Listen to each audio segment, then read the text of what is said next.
കൃപാസനം പത്രം August 2026 part 1. ബഹുമാനപ്പെട്ട Joseph അച്ഛൻ്റെ സന്ദേശം. ഉടമ്പടി പെട്ടെന്ന് കത്താൻ നിയോഗങ്ങളിലെ കല്ലുകൾ മാറ്റാം. ദൈവാനുഭവത്തിൻ്റെ പുതിയ ജീവിത തലങ്ങൾ പലപ്പോഴും നമുക്ക് അനുഭവവേദ്യമാകുന്നത് ഉടമ്പടി സാക്ഷ്യങ്ങളിലൂടെയാണ്. സാക്ഷ്യങ്ങൾ കേൾക്കുമ്പോഴൊക്കെ എനിക്ക് മനസ്സിലായിരിക്കുന്നത് 2-3 തരം ഉടമ്പടിക്കാരുണ്ട്. ഒന്ന്, വഴിപാട് ഉടമ്പടി ചെയ്യുന്ന ആൾക്കാരുണ്ട്.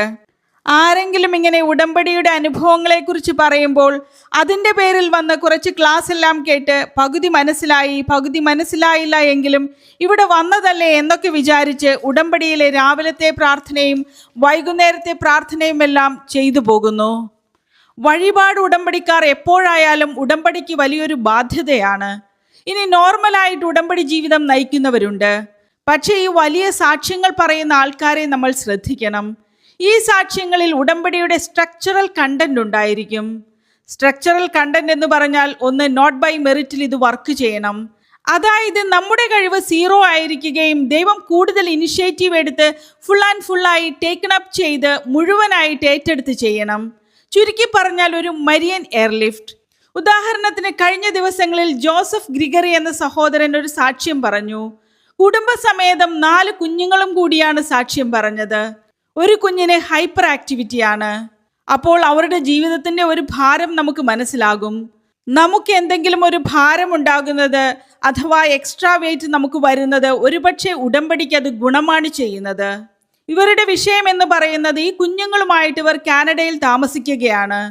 ജോസഫ് ഗ്രിഗറി എന്ന് പറയുന്ന ആൾ കാനഡയിൽ ഒരു സെയിൽസ് റെപ്രസെൻറ്റേറ്റീവ് ആണ്. പക്ഷെ ബിസിനസ് അങ്ങനെ പുരോഗമിക്കുന്നില്ല. എങ്കിലും അത്യാവശ്യം കുടുംബം നോക്കാനുള്ള വരുമാനം കിട്ടുന്നുണ്ട്. ഈ കുടുംബം നാട്ടിൽ വരുമ്പോൾ ഉടമ്പടി എടുക്കും.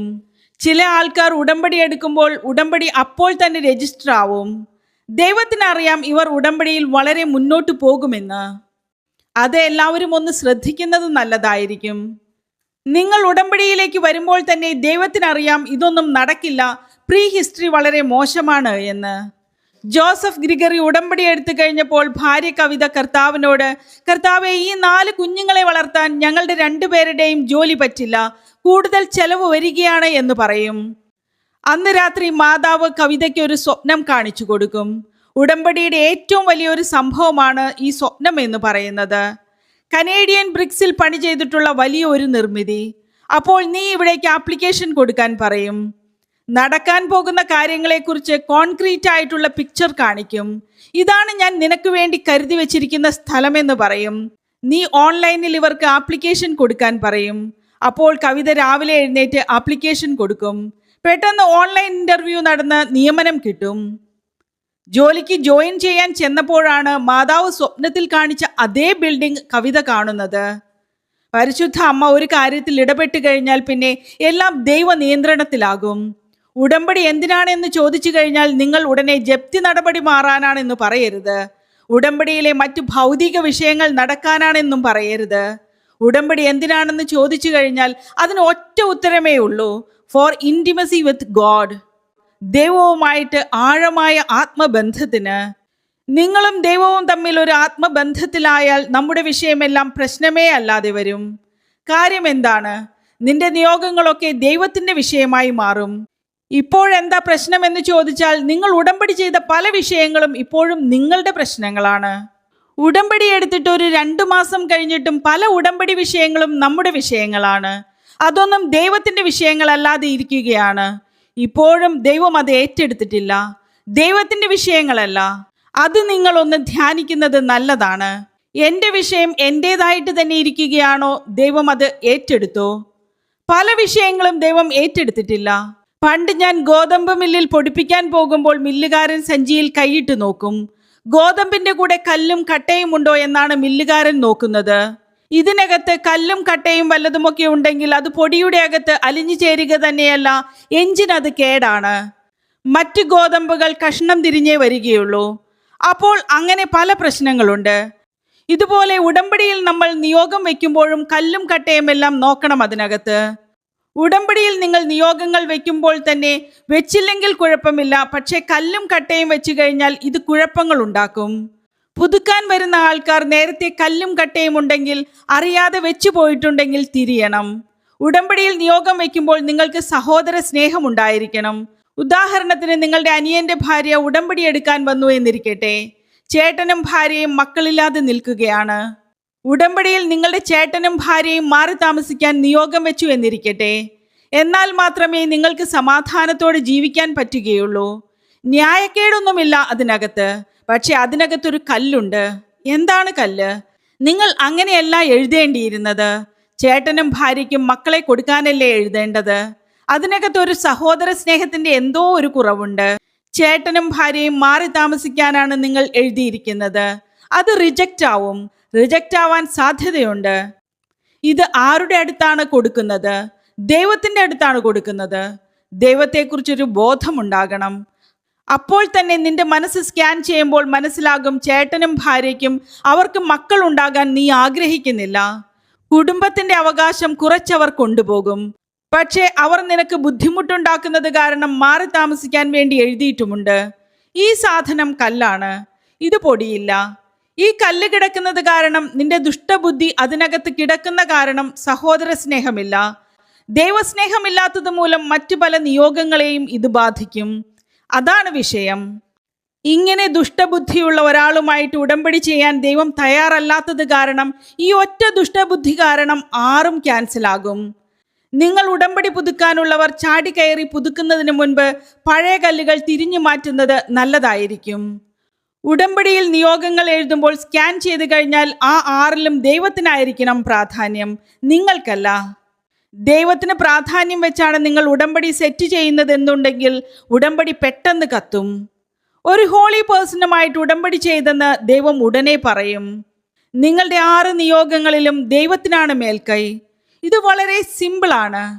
6 നിയോഗം വെച്ചെങ്കിൽ 6ഉം ദൈവ മനസ്സിന് പ്രസാദാത്മകമായിരിക്കണം. സെൽഫ് സ്കാനിങ് നടത്തുമ്പോൾ തന്നെ അത് ദൈവത്തിന് പ്രസാദാത്മകമാണെങ്കിൽ അത് പെട്ടെന്ന് കത്തിപ്പിടിക്കും. അപ്പോൾ നിങ്ങൾ ഉടമ്പടി ചെയ്ത് കഴിയുമ്പോൾ അതിൻ്റെ ഫലം ഉടനെയാകും.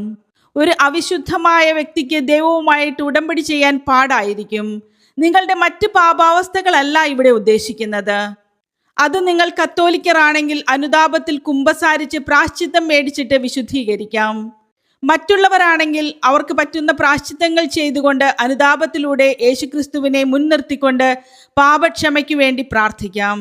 ഉടമ്പടി ചെയ്തു കഴിഞ്ഞപ്പോൾ ജോസഫ് ഗ്രിഗറി പറയുന്നത്, ഞങ്ങൾ ഒരാളിൻ്റെ ഒരു മോശമായ അവസ്ഥ കണ്ടാൽ ഞങ്ങൾ അവരോട് അങ്ങോട്ട് ചോദിക്കും, എന്ത് ഹെൽപ്പാണ് വേണ്ടത്, എന്താണ് നിങ്ങളുടെ പ്രശ്നം, ഞങ്ങളോട് പറയുക, പറ്റുന്നത് പോലെ സഹായിക്കാം. ഇതാണ് വിഷയം. റോമ 8:32. സ്വപുത്രനെ പോലും ഒഴിവാക്കാതെ നമുക്കെല്ലാവർക്കും വേണ്ടി അവനെ ഏൽപ്പിച്ചു തന്നവൻ അവനോടുകൂടെ സമസ്തവും നമുക്ക് ദാനമായി നൽകാതിരിക്കുമോ? നമ്മൾ ഈശോയെ പോലും നമുക്ക് ഏൽപ്പിച്ചു നൽകിയ ദൈവത്തിന്റെ മുമ്പിലാണ് നിൽക്കുന്നത്. അപ്പോൾ ഉടമ്പടി സത്യസന്ധമാണെന്ന് കണ്ടാൽ നമ്മൾ വയ്ക്കുന്ന നിയോഗങ്ങൾ മാത്രമല്ല, അതിനേക്കാൾ കൂടുതലായിരിക്കും ദൈവം നമുക്ക് നൽകാൻ പോകുന്നത്. ഉടമ്പടി എന്ന് പറയുന്നത് അവൻ പറയുന്നത് പോലെ കേൾക്കുകയല്ല, അവൻ പറയുന്നത് പോലെ പ്രാർത്ഥിക്കുകയല്ല, അവൻ പറയുന്നത് പോലെ ചെയ്യുകയാണ്. ചെയ്യുന്നത് നമുക്ക് യാന്ത്രികമായിട്ട് ചെയ്യാം. എന്തെല്ലാം കാര്യങ്ങളാണ് ആൾക്കാർ ചെയ്യുന്നത്? ചെയ്യുമ്പോൾ സാമൂഹ്യമാണോ കൃപാവരമാണോ എന്ന് നോക്കണം. നമ്മുടെ പ്രവൃത്തികൾക്ക് 2 മാനങ്ങളുണ്ട്. ഒന്ന്, അതിൻ്റെ ഒരു സാമൂഹ്യ മാനമുണ്ട്. വെള്ളപ്പൊക്കത്തിന് നമ്മൾ എന്തുമാത്രം ആൾക്കാരെ അങ്ങോട്ടും ഇങ്ങോട്ടും സഹായിച്ചു. നമ്മൾ സാമൂഹ്യ ജീവികൾ എന്ന രീതിയിലാണ് ആൾക്കാരെ സഹായിച്ചിരിക്കുന്നത്. പക്ഷെ ഒരു ഉടമ്പടിയിലുള്ള ആളാണ് അവിടെ വെള്ളപ്പൊക്കത്തിൽ അകപ്പെട്ടിരിക്കുന്നവരെ സഹായിക്കുക എന്നുണ്ടെങ്കിൽ അവർ കൃപാവര ഫോർമാറ്റ് ഉപയോഗിക്കുകയുള്ളൂ. ക്രിസ്തു നാമത്തിന്റെ മഹത്വത്തിനായി, ക്രിസ്തു സാക്ഷ്യത്തിന്റെ വകയായി. അതാണ് വിഷയം. കാര്യം, ക്രിസ്തു എന്നോട് പറഞ്ഞിട്ടുണ്ട്, ഞാൻ രോഗിയായിരുന്നു, നിങ്ങൾ എന്നെ സന്ദർശിച്ചു. അപ്പോൾ അത് സാമൂഹികമല്ല, അത് കൃപാവരമാണ്. ക്രിസ്തുവിന്റെ നാമത്തിൽ ചെയ്യുന്നതാണ് കൃപാവര പ്രവൃത്തികൾ. സാമൂഹ്യ ജീവിയായ മനുഷ്യനോടുള്ള സ്നേഹം കൊണ്ട് ചെയ്യുന്നതാണ് സാമൂഹ്യ പ്രവർത്തനം. അപ്പോൾ നമ്മുടെ നിലപാടും പ്രവർത്തനങ്ങളും കാരണം ദൈവത്തിന് തോന്നണം നമ്മൾ ഒരു ദൈവ പൈതലാണ്, സുവിശേഷത്തിന് വേണ്ടി ജീവിതം സമർപ്പിക്കുന്നയാളാണ് എന്ന്. അങ്ങനെ ദൈവത്തിന് ബോധ്യപ്പെട്ടാൽ നമുക്ക് കമ്മ്യൂണിക്കേറ്റ് ചെയ്യാൻ പറ്റും. നമ്മൾ പറയുന്നതെല്ലാം ദൈവം കേൾക്കും. അതിനെല്ലാം കൃത്യമായ മറുപടിയും വരും. ഏശയ്യ 29:8. സിയോൻ പർവ്വതത്തിനെതിരെ യുദ്ധം ചെയ്യുന്ന ശത്രു സമൂഹം ഭക്ഷിക്കുന്നതായി സ്വപ്നം കണ്ടിട്ട് ഉണരുമ്പോൾ വിശക്കുന്നവരെ പോലെയും കുടിക്കുന്നതായി സ്വപ്നം കണ്ടിട്ട് വരണ്ട തൊണ്ടയുമായി ഉണരുന്നവനെ പോലെയുമാകും. ദൈവവചനത്തെ, ന്യായപ്രമാണത്തെ മറുത്ത് ജീവിക്കുന്നവരുണ്ട്. ആ മറുത്തു ജീവിക്കുന്നവർ തങ്ങൾ ജയിച്ചു, തങ്ങൾ ബിസിനസ്സിൽ നേടി എന്ന് വ്യർത്ഥ സ്വപ്നം കാണുന്നവരാണ്. ചില വലിയ ബിസിനസ്സുകാർ സാത്താൻ സേവയിൽ പോയിട്ടില്ലേ? ഇവരുടെ കുടുംബത്തിന്റെ ഇപ്പോഴത്തെ അവസ്ഥയൊന്ന് നോക്കിക്കേ. കേരളത്തിൽ അതിന്റെ വിഷയം സാത്താനെ പിടിച്ച് ജയിക്കുന്നതായിട്ട് അവർ സ്വപ്നം കാണും.